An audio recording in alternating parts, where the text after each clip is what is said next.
नमस्कार, स्वागत है आप सभी का मुद्दा आपका में। मैं हूं प्रीति सिंह। देश में एक बार फिर जजों की नियुक्ति के लिए तय कॉलेजियम सिस्टम पर बहस शुरू हो गई है। कानून मंत्री किरेन रिजिजू ने कहा है कि जजों की नियुक्ति को लेकर संविधान में स्पष्ट प्रावधान है और इसके अनुसार भारत के राष्ट्रपति जजों की नियुक्ति करेंगे। इसका मतलब यह है कि कानून मंत्रालय भारत के मुख्य न्यायाधीश के साथ परामर्श करके जजों की नियुक्ति करेगा। किरेन रिजिजू ने कहा कि देश के लोग कॉलेजियम सिस्टम से खुश नहीं है और अगर हम संविधान की भावना से चलते हैं तो जजों की नियुक्ति सरकार का काम है। भारत को छोड़कर दुनिया में कहीं भी यह प्रथा नहीं है कि न्यायाधीश खुद न्यायाधीशों की नियुक्ति करते हों। अहमदाबाद में कार्यक्रम में कानून मंत्री ने कहा कि उन्होंने ये महसूस किया है कि जज आधा समय नियुक्तियों की पेचीदगियों में ही व्यस्त रहते हैं। इस वजह से न्याय देने की उनकी जो मुख्य जिम्मेदारी है उस पर असर पड़ता है। जजों की नियुक्ति की प्रक्रिया से जुड़े एक सवाल का जवाब देते हुए किरेन रिजिजू ने यह भी कहा कि 1993 तक भारत में सभी जजों की नियुक्ति कानून मंत्रालय द्वारा भारत के मुख्य न्यायाधीश के साथ परामर्श करके की जाती थी। तब हमारे पास प्रतिष्ठित न्यायाधीश थे। उन्होंने आगे यह भी कहा कि न्यायाधीशों के चयन के लिए परामर्श की प्रक्रिया इतनी जटिल है कि उन्हें ऐसा कहते हुए खेद है कि इससे ग्रुपिज्म विकसित होता है। नेताओं के बीच की राजनीति तो लोग देख सकते हैं, लेकिन न्यायपालिका के अंदर चल रही राजनीति को नहीं जानते। कानून मंत्री ने यह भी कहा कि एक न्यायाधीश आलोचना से तभी ऊपर होगा अगर वो दूसरे न्यायाधीश के चयन में शामिल ना रहे, लेकिन अगर वो प्रशासनिक कार्यों में शामिल है तो वो आलोचना से ऊपर नहीं है। कानून मंत्री किरेन रिजिजू इससे पहले भी कॉलेजियम सिस्टम पर सवाल उठा चुके हैं। पिछले महीने उन्होंने उदयपुर में कहा था कि कॉलेजियम प्रणाली पर फिर से विचार करने की आवश्यकता है। कॉलेजियम सिस्टम वो प्रणाली है जिससे हमारे देश में सुप्रीम कोर्ट और देश के हाई कोर्ट में जजों की नियुक्ति की जाती है, साथ ही ट्रांसफर किए जाते हैं। मुद्दा आपका में आज हम बात करेंगे आखिर कैसी होनी चाहिए जजों की नियुक्ति की प्रक्रिया, क्या है वर्तमान व्यवस्था यानी कॉलेजियम सिस्टम, क्यों इसमें सुधार की लगातार उठती रही है मांग और क्या है इस सुधार की दिशा में बड़ी चुनौतियां। और इस पर चर्चा के लिए मेरे साथ कार्यक्रम में 3 खास मेहमान जुड़ रहे हैं। मेरे साथ है जस्टिस इकबाल अहमद अंसारी, जो कि पूर्व मुख्य न्यायाधीश हैं पटना उच्च न्यायालय में। आपका बहुत बहुत स्वागत है जस्टिस अंसारी, शुक्रिया मेरे साथ कार्यक्रम में जुड़ने के लिए। हमारे साथ सुरेश चंद्रा स्टूडियो में मौजूद है, पूर्व विधि सचिव है भारत सरकार में। सुरेश चंद्रा जी, आपका भी बहुत बहुत शुक्रिया मेरे साथ चर्चा में जुड़ने के लिए। इसके अलावा संदीप महापात्रा मेरे साथ कार्यक्रम में शामिल हो रहे हैं, वकील हैं सुप्रीम कोर्ट में। संदीप महापात्रा जी, आपका भी बहुत बहुत शुक्रिया मेरे साथ चर्चा में जुड़ने के लिए। जस्टिस अंसारी, शुरुआत आपके जरिए मैं करूंगी और आपके जरिए समझेंगे कि देश में कैसे होती है जजों की नियुक्ति, क्या है जजों की नियुक्ति के लिए बनाई गई कॉलेजियम प्रणाली, इसको थोड़ा मोटे तौर पर आप बताइए। देखिए, सुप्रीम कोर्ट में जो कॉलेजियम है उसमें चीफ जस्टिस ऑफ इंडिया होते हैं और सुप्रीम कोर्ट के जजेस का सिलेक्शन करने के लिए 4 सीनियर मोस्ट जजेस होते हैं। हाई कोर्ट के जजेस का सिलेक्शन करने के लिए 3 सीनियर मोस्ट जज होते हैं। इसी तरह हाई कोर्ट के लेवल पर हाई कोर्ट के चीफ जस्टिस और 2 मेंबर जो हैं जजेस, वो होते हैं मेंबर। अब ये है कि जहाँ तक हमारे लॉ मिनिस्टर का सवाल है, उन्होंने जो बात उठाई है, क्या होगा नहीं होगा ये तो नहीं मालूम, लेकिन ये सारी बातें जो है ये जब कॉन्स्टिट्यूशन में चैलेंज किया गया था इस कॉलेजियम सिस्टम को, तो सुप्रीम कोर्ट के कॉन्स्टिट्यूशन बेंच ने इसको पूरी तरह से डिस्कस किया। 5 जजों का था, काफ़ी बड़ी हियरिंग रही। जो गवर्नमेंट कहना चाहती थी वो भी वही है जो आज जो चीज़ भी बोल रहे हैं। उसके बाद में कोर्ट ने यही बोला कि नहीं, ये कॉलेजियम सिस्टम ही रहेगा और यही जो है कॉन्स्टिट्यूशन से निकल के आता है जो सिस्टम। तो इस कानून के प्रणाली के अगेंस्ट में तो हम लोग नहीं बोल सकते जब तक कि जजमेंट चेंज ना हो, और उसको चुनौती देने का काम तो सरकार का है। अगर सरकार चाहेगी और सुप्रीम कोर्ट एग्री करता है तो दोबारा सुनवाई हो जाएगी। लेकिन आज जो है वो कानूनी पोजीशन यही है कि कॉलेजियम सिस्टम है और रहेगा, उसका चेंज का कोई सवाल नहीं पैदा होता। ठीक है सुरेश चंद्र जी, आपने सुना जस्टिस अंसारी को, उन्होंने कहा कॉलेजियम सिस्टम है और रहेगा। पहले आप थोड़ा बताइए कि पहले क्या व्यवस्था थी, कैसे होती थी नियुक्तियां, कैसे कॉलेजियम सिस्टम देश में इवॉल्व हुआ, क्या जरूरत पड़ी और क्यों इस पर फिलहाल लगातार चर्चा की मांग हो रही है, सवाल उठ रहे हैं। खुद जजों के जरिए जजों की नियुक्ति और ट्रांसफर पर सवाल कहीं और से नहीं। हमने देखा कि सुप्रीम कोर्ट के retired chief justice N V Ramana ने हाल ही में उठाया और कहा कि इसमें विविधता यानी डाइवर्सिटी लाने की भी कोई व्यवस्था नहीं हो। तमाम और पहलू थे जिन पर उन्होंने बात की। आप बताइए बड़े कंसर्न के पहलू क्या हैं इस सिस्टम को लेकर। देखिए, पहला ये बहुत इम्पोर्टेंट इशू है और इम्पोर्टेंट इसलिए भी है क्योंकि जो हमारी न्याय व्यवस्था है उसके अंदर बहुत सारे पेंडेंसी है। 3.5 करोड़ केसेस पेंडिंग हैं। फिर efficiency and effectiveness of the judgments delivery system पर भी बहुत सारे इश्यूज आते हैं। फिर आता है कि स्ट्रेंथ कम है। फिर आता है करप्शन और दूसरा इशू है ट्रांसपेरेंसी। अकाउंट जो ट्रांसपेरेंसी जो कानून मंत्री जी ने कहा है कि जो पॉलिटिकल लोग हैं, जो भी राजनीति चलती है वो दिखाई देती है, ट्रांसपेरेंसी है, लेकिन इस सिस्टम में जो अपॉइंटमेंट होता है, जो कॉलेजियम का सिस्टम है, उसके अंदर ट्रांसपेरेंसी नहीं होती है। तो इसमें अगर आप देखें तो हमने जो फॉलो किया है वो ब्रिटिश लॉ को फॉलो किया है। वहाँ पे लॉर्ड चांसलर होते हैं और वो लीडर ऑफ द डिवॉल्व्ड गवर्नमेंट के लीडर से डिस्कशन करते हैं। उसके बाद क्राउन अपॉइंटमेंट करता है जजेस का, और उसमें प्राइम मिनिस्टर को भी कंसल्ट करते हैं लॉर्ड चांसलर।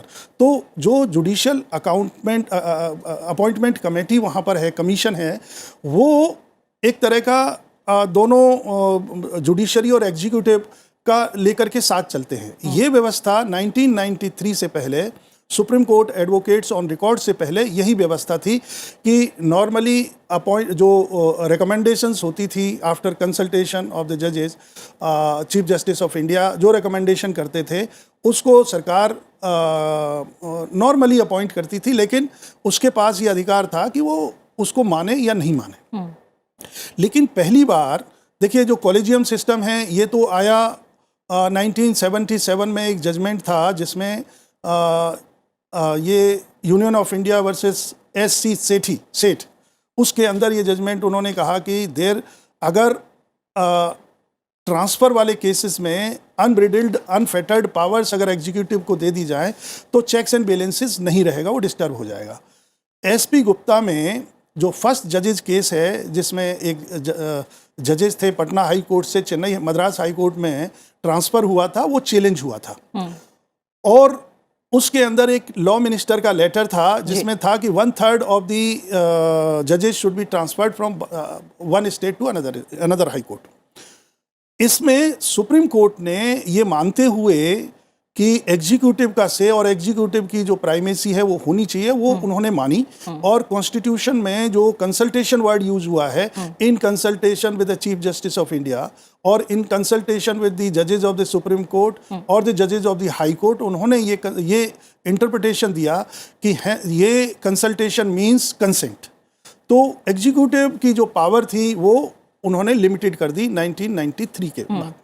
उसके बाद फिर ये कॉलेजियम का भी थोड़ा इनलार्जमेंट हुआ 1998 में, 2 जजेस से 4 जजेस का हुआ।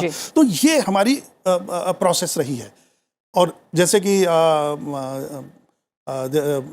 अंसारी साहब ने कहा कि जो कॉन्स्टिट्यूशन बेंच ने जुडिशियल अपॉइंटमेंट कमीशन को स्टक डाउन कर दिया, तो यस, बट ये जो डिबेट है वो डिबेट इसलिए आती है क्योंकि there is lot of pendency, there is कई बार बहुत सारा समय जजेस का एग्जीक्यूटिव फंक्शंस में चला जाता है। शायद ये कुछ रीजंस हैं जिसकी वजह से ये हर बार ये डिस्कशन में आ जाता है। ठीक है संदीप महापात्रा जी, आपको अब शामिल करना चाहूँगी चर्चा में। आपकी नज़र में अगर मैं कॉलेजियम व्यवस्था की बात करूँ तो इसकी क्या कुछ कमजोरियां हैं, क्या समस्याएं हैं, या आपको लगता है कि यही व्यवस्था ठीक है? जैसे अभी जस्टिस अंसारी ने भी कहा कि कॉलेजियम व्यवस्था है और ये रहेगी, आपकी राय क्या है? और दूसरी बात, जिस तरह से कानून मंत्री ने कहा कि देश के लोग इस सिस्टम से खुश नहीं हैं, इससे आप क्या समझते हैं? देखिए, कॉलेजियम सिस्टम के बारे में मेरे पूर्व के जो पैनलिस्ट हैं उन्होंने विस्तार से बताया। तो सबसे एक बहुत बड़ा सवाल या प्रश्न कॉलेजियम सिस्टम को लेके बार बार, और अभी कोई विषय नहीं है, ये पिछले 20, 25, 30 सालों से या उससे पहले से भी ये चली आ रही है कि उसमें किस तरह से सिलेक्शन होता है, उसमें ट्रांसपेरेंसी नहीं है और ये पता नहीं चलता है कि किस तरह के लोगों के नाम वहाँ पे जा रहे हैं और किस तरह क्या पैरामीटर्स हैं एक हाई कोर्ट के जज अपॉइंट करने के लिए या फिर सुप्रीम कोर्ट के जज को अपॉइंट करने के लिए। तो उसमें कई बार ये प्रश्न आता है कि कहीं ना कहीं ये लगता है कि जो जजेस वहाँ पे बैठे हुए हैं सुप्रीम कोर्ट में या हाई कोर्ट में, कहीं ऐसा तो नहीं हो रहा है कि उनके ही चेंबर के कोई जूनियर है उसको प्रमोट कर रहे हैं। ये जब मैं कह रहा हूँ उसका ये अर्थ नहीं होना चाहिए कि जिसका नाम जा रहा है वो सक्षम नहीं है, परंतु जो प्रक्रिया है उसमें पारदर्शिता की कमी ऐसा लोगों को लगता है। और इसका एक कारण ये भी है कि जब हम भारत के संविधान पढ़ते हैं और भारत के संविधान के बारे में जब हमको बताया जाता है, उसमें ये कहा जाता है कि जो एग्जीक्यूटिव है और लेजिस्लेचर है और जुडिशियरी है, ये भारत के संविधान या भारत की जो गणतंत्र की परंपरा है, इसके 3 मुख्य स्तंभ हैं। और मुख्य स्तंभ होने के नाते लोगों की अपेक्षा रहती है, भारत की जो नागरिक हैं जिन्होंने अपने आप को ये संविधान दिया, उनकी अपेक्षा रहती है कि ये जो तीनों अंग हैं अलग अलग, इनकी जो काम करने की तरीका है उसके बारे में लोगों को पता चलना चाहिए। और उसको एक विषय आता है कि जहां तक लेजिस्लेचर के सवाल है, अगर कोई एक सरकार आती है वो ठीक से काम नहीं करती है तो अगली बार वो सरकार नहीं आएगी, उस पार्टी की सरकार नहीं आएगी। एग्जीक्यूटिव ने अगर कुछ काम नहीं किया तो उसके भी कुछ परिणाम हो सकते हैं, दुष्परिणाम उस ऑफिसर के लिए।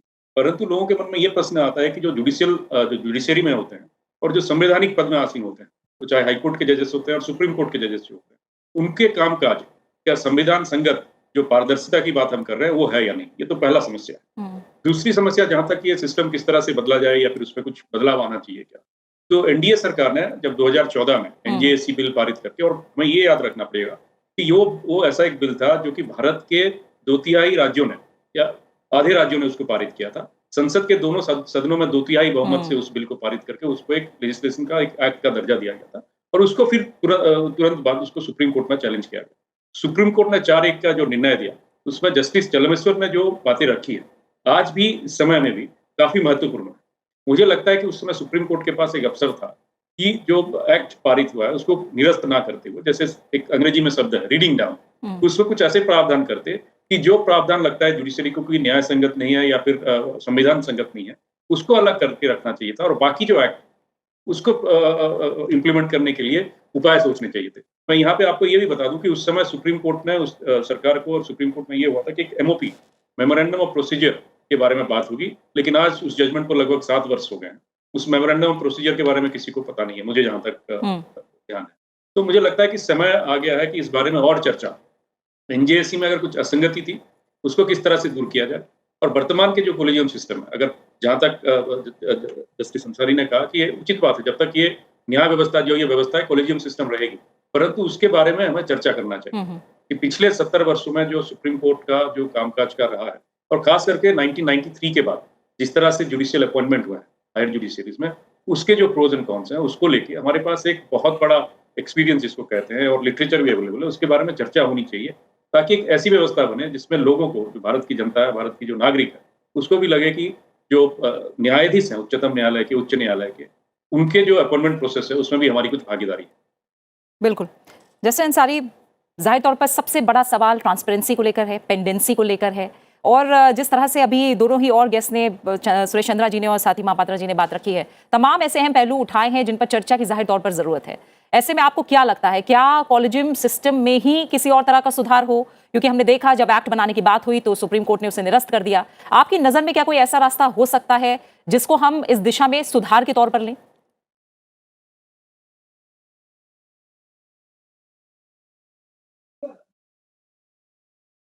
जस्टिस अंसारी, ये सवाल आपके लिए है। अच्छा, मैं समझा नहीं इस सवाल मुझसे। नहीं, असल में ऐसा है, देखिए, ये जो कंट्रोवर्सी चल रहा है ये इसलिए चल रहा है विवाद कि जो है क्या नाम उसका, पावर ऑफ अपॉइंटमेंट ऑफ जजेस में प्राइमेसी किसको रहेगा, मतलब किसका हक रहेगा कि मैं जो बोलूँ उसको माना जाए। वर्ड जो है कॉन्स्टिट्यूशन में कंसल्टेशन है, इन जुडिशरी ने ये कहते हुए कि जुडिशियल अपॉइंटमेंट जो है उसमें जुडिशरी का से रहेगा और फाइनल से रहेगा, उन्होंने बोला कि primacy of the collegium system जो है वो फॉलो करना होगा, मतलब जो अल्टीमेटली कॉलेजियम होता है वो मानना पड़ेगा। अगर हम इस प्रिंसिपल और या इसको मानेंगे अगर, तो उस लिहाज से जो है फिर जो कॉलेजियम है उसी के हिसाब से चलेगा। लेकिन ये भी सही है जो हमारे लोगों ने बोला, या लॉ मिनिस्टर ने बोला कि जो है क्या नाम उसका, इसमें जो है कुछ विवाद है, कुछ कंट्रोवर्सी है और ओपेक है, ट्रांसपेरेंसी नहीं है। ये बातें भी सही है, लेकिन इससे मैं नहीं समझता कि सिर्फ अगर पेंडेंसी नहीं होता तो ये सवाल नहीं उठता, ऐसा नहीं है। पेंडेंसी नहीं भी होता तो भी ये सवाल उठते, क्योंकि ये है कि किसके पास होना चाहिए पावर ऑफ अपॉइंटमेंट, गवर्नमेंट के पास या जुडिशरी के पास। जुडिशरी का ऐसा है कि उसको ये समझ में आता है कि भाई एग्जीक्यूटिव के पास में नहीं होगा, नहीं तो उसमें करप्शन के चांसेस है, उसमें अपने जो है गवर्नमेंट सरकार जो है वो अपने हिसाब का जो है वो लोगों को लेके आएगी और जजेस, हाई कोर्ट और सुप्रीम कोर्ट को अपने जजेस से फिलअप कर दिया जाएगा। वो आज नहीं है क्या? ये भी सोचने की बात है कि सारे जो है वो जजेस जो है वो इतने इंडिपेंडेंट हैं कि सरकार की कोई बात नहीं सुनेंगे। ये सरकार जो है ये इसका फैसला जो है जनता करती है और जनता ही करेगी कि किस टाइप के जजेस हैं। लेकिन प्रिंसिपल यही रहेगा कि जो है क्या नाम, जो कॉन्स्टिट्यूशन है उसी के मुताबिक फैसला हो। अगर उसके मुताबिक फैसला होता है तो किसी को कुछ बोलने की जरूरत नहीं पड़ती है। 1993 से पहले जो अपॉइंटमेंट हुए हैं उनमें कॉलेजियम सिस्टम नहीं था। लेकिन इसका मतलब नहीं वो सारे अपॉइंटमेंट बड़े ज़बरदस्त थे, ऐसा नहीं, बहुत सारे ऐसे अपॉइंटमेंट हुए जिसमें ये कॉलेजियम सिस्टम जो है वो नहीं होने के बावजूद वो सही नहीं था। तो इस प्रकार की चीज़ें जो है इनका ये बात ज़रूरी है, जैसे हमारे महापात्रा साहब ने बोला कि एक बार डिस्कशन ज़रूर होना चाहिए। हाँ, बिल्कुल डिस्कशन तो हो ही सकता है, उसमें कोई बात नहीं है, लेकिन जब तक कि सुप्रीम कोर्ट अपना फैसला ना बदले, कॉन्स्टिट्यूशन में कोई सुधार ना आए, तब तक तो जो फैसला हो चुका है उसी फैसले के मुताबिक चलेगा। ठीक है, थैंक यू। ठीक है। सुरेश चंद्र जी, आपने बातें कही और खास तौर से यही बात है कि अथॉरिटी किसके पास हो, जो अपॉइंटमेंट की पावर हो वो किसके पास हो। ये जाहिर तौर पर एक बड़ा सवाल रहा है, जो मैं कहीं ना कहीं कहूंगी कि जब हम तीनों कार्यपालिका न्यायपालिका की बात करते हैं तो ये एक मोटे तौर पर एक बड़ा बिंदु रहा है। इसे लेकर जब भी मंथन चला है, मैं थोड़ा सा समझना चाहूंगी, इसे लेकर जब भी मंथन चला है तो किस तरह की बातें सामने आई हैं, और खासतौर से जब हम कानून के जरिए, जब हम संविधान संशोधन की बात कर रहे हैं जिसे सुप्रीम कोर्ट की तरफ से निरस्त किया गया था, उसमें किस तरह की चर्चा थी और किस तरह की राय मैं कहूँ संसद से निकल के आई थी? देखिए प्रीति जी, हमारे कॉन्स्टिट्यूशन में और हमारा जो पूरा सिस्टम है ओवरऑल अगर आप देखेंगे तो हम मध्यम मार्ग फॉलो करते हैं। हमारे कॉन्स्टिट्यूशन में भी हमने बीच का एक रास्ता चुना है, जिसे हम सोशलिस्टिक पैटर्न ऑफ सोसाइटी कहते हैं। और एक इम्पॉर्टेंट एस्पेक्ट हमारे कॉन्स्टिट्यूशन का ये भी है कि कॉन्स्टिट्यूशन इज सुप्रीम। पीपल्स जो हमारे लोग हैं उनकी इच्छाएं कॉन्स्टिट्यूशन के थ्रू माध्यम से प्रकट होती हैं, और कॉन्स्टिट्यूशन सुप्रीम है, न कि कोई भी विंग। और एक इम्पॉर्टेंट प्रिंसिपल और है जो है checks and balances, checks and balances of all the three organs. अब इशू आता है कि प्राइमेसी किसकी होनी चाहिए। जिस समय कॉन्स्टिट्यूशन असेंबली डिबेट्स हुई थी उस समय भी ये इशू डिस्कस हुआ था। टी कृष्णमाचार्य ने ये कहा था कि primacy should be given to the judiciary for appointment of the जजेस। उस समय B.R. अम्बेडकर साहब ने ये कहा था कि we should not create an imperium in imperio by giving primacy to appointment of this. That's why they came out.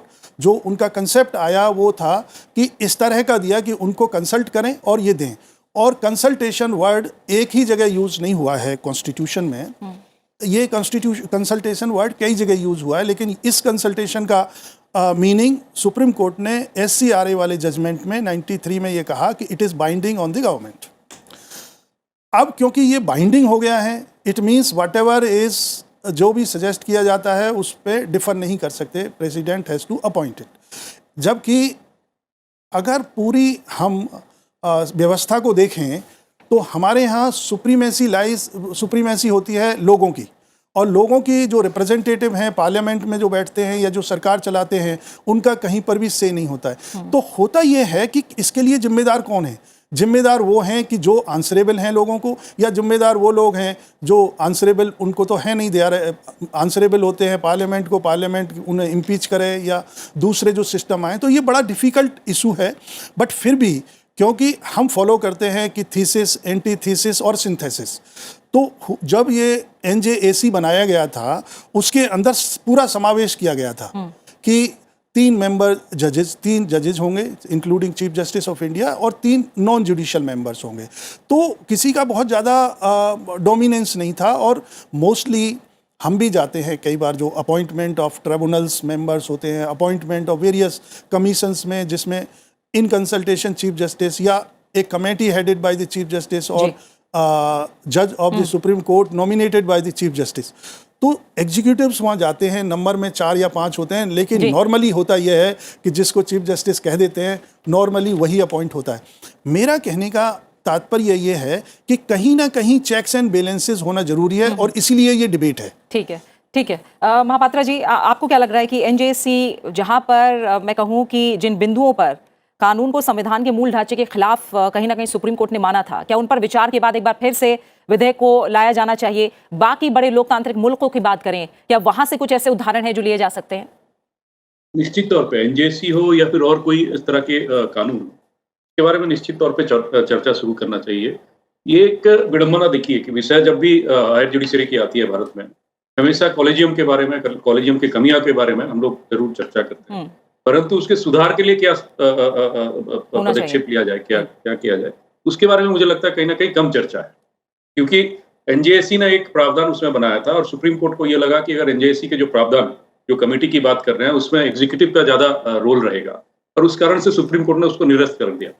उसके बाद एक डिबेट भी चला था और आजकल भी कहीं ना कहीं आप लेखों में और इस तरह के हमारे जो डिस्कशन है उसमें देखते होंगे कि क्या एक उचित पदक्षेप था, क्या जो सुप्रीम कोर्ट ने कहा कि जो एग्जीक्यूटिव की लगता है कि वहाँ पे प्राइमेसी रहेगी, उसको किसी तरह से उसको एड्रेस किया जा सकता था। क्योंकि एक बार एक इस तरह के कानून आता है और उसको निरस्त करने के बाद फिर से कोई एक सरकार, कोई भी सरकार हो, इस तरह के कानून लाने के लिए 10 बार सोचेगी, और मुझे लगता है कि ये सोचने का ही प्रक्रिया है, जिसके कारण माननीय लॉ मिनिस्टर ने इसके बारे में वक्तव्य रखा है। और मुझे ये भी लगता है कि जो एनजेएससी के तहत जिस तरह के रिफॉर्म्स लाने की बात किया गया था, वो ऐसा नहीं है कि ये सरकार ने किया था, इसके पहले भी जो सरकारें थी उन्होंने भी रिफॉर्म्स किस तरह से अपॉइंटमेंट में हो उसके बारे में बात किया था। समय ये आ गया है कि एक निष्पक्ष होके, आप भले ही सरकार में हो ना हो, आप विपक्ष में हो, निष्पक्ष होके और एक खुले मन से इसके बारे में डिबेट होना चाहिए कि क्या क्या प्रावधान होना चाहिए। इस सुप्रीम कोर्ट के जजेस अगर अपॉइंट कर रहे हैं, हाई कोर्ट के और सुप्रीम कोर्ट के जजेस को, निश्चित तौर से क्योंकि वो उसके कामकाज को जानते हैं तो उनका तो रहेगा ही उसमें से, परंतु साथ ही साथ भारत के जो 140 करोड़ आम जनता है, जो नागरिक है, उनके जो रिप्रेजेंटेटिव, उनका भी उसमें कुछ रोल होना चाहिए या नहीं चाहिए, एक सबसे बड़ा प्रश्न है। क्योंकि समय आ गया जब हम 75 साल अपने भारत की आजादी की मना रहे हैं और अमृत काल में हम लोग जा रहे हैं। ये एक बहुत अच्छा मौका है कि इस विषय में पूरी तरह से एक डिबेट हो सारे पक्ष को लेके। ऐसा नहीं कि कोई गवर्नमेंट की प्राइमेसी रहे या जुडिशरी की प्राइमेसी रहे, प्राइमेसी संविधान की रहे, प्राइमेसी भारत के 140 करोड़ जो जनता है, जो नागरिक है, उनकी रहे। और अगर ये हमको ध्यान आता है और ये हम इसके बारे में अगर हम क्लियर रहते हैं और स्पष्ट रहते हैं, तो मुझे लगता है कि जो जजेस अपॉइंटमेंट उसमें भी कोई कमियां इस तरह से रहेगी। बिल्कुल। इसी के साथ समय यही पूरा हो गया। संदीप महापात्रा आपका, जस्टिस अंसारी आपका और सुरेश चंद्रा जी, आप तीनों मेहमानों का फिलहाल बहुत बहुत शुक्रिया मेरे साथ इस चर्चा में शामिल होने के लिए, समय निकालने के लिए। तो कॉलेजियम सिस्टम में जाहिर तौर पर कुछ समस्याएं हैं और इसी वजह से इसमें सुधार की मांग तेज हो रही है। कॉलेजियम सिस्टम पर चर्चाओं से इसके संकट और उसकी खामियां उजागर हो रही हैं। जजों की नियुक्ति की व्यवस्था में जो बदलाव है, एक तरह से वो समय की मांग है। सुप्रीम कोर्ट ने जिन बिंदुओं पर जो इससे जुड़ा एनजेएससी कानून है उसे संविधान के मूल ढांचे के खिलाफ माना, उसमें संशोधन करके नेशनल जुडिशियल अपॉइंटमेंट कमीशन विधेयक नए सिरे से संसद में पेश करना चाहिए। नियुक्ति की व्यवस्था ऐसी होनी चाहिए जिसमें न्यायपालिका और सरकार और संसद तीनों की भूमिका हो, और कहीं ना कहीं जिस तरह से बात हुई है कि हर समुदाय का प्रतिनिधित्व उसमें होता हो, व्यवस्था में चेक और बैलेंस हो, यानी असंतुलन और मनमानी रोकने की क्षमता इस सिस्टम में जरूर होनी चाहिए। जाहिर तौर पर ऐसे ही किसी रास्ते की तरफ देश को इस समय आगे बढ़ने की जरूरत साफ दिखाई दे रही है। इसी के साथ मुद्दा आपका में फिलहाल इतना ही। अपना अच्छे से ख्याल रखिए और मुझे दीजिए इजाजत। नमस्कार।